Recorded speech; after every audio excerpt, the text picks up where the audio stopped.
Most businesses do not fail because of one giant mistake.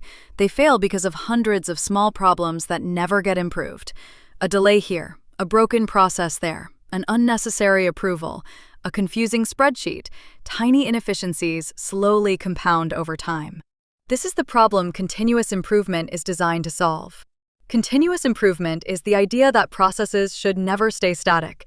Instead of waiting for massive transformation projects every few years, teams make small improvements constantly. One better checklist, one faster handoff, one unnecessary step removed. Tiny improvements repeated consistently create massive, long-term results. This idea became famous through Japanese manufacturing systems like Kaizen and the Toyota production system. The goal is simple: make work slightly better today than it was yesterday. Continuous improvement works because small gains compound. A process improved by just 1% every week becomes dramatically more efficient over time. The companies that improve fastest are usually not the biggest. They're the ones where teams constantly identify problems, suggest improvements, and fix friction quickly.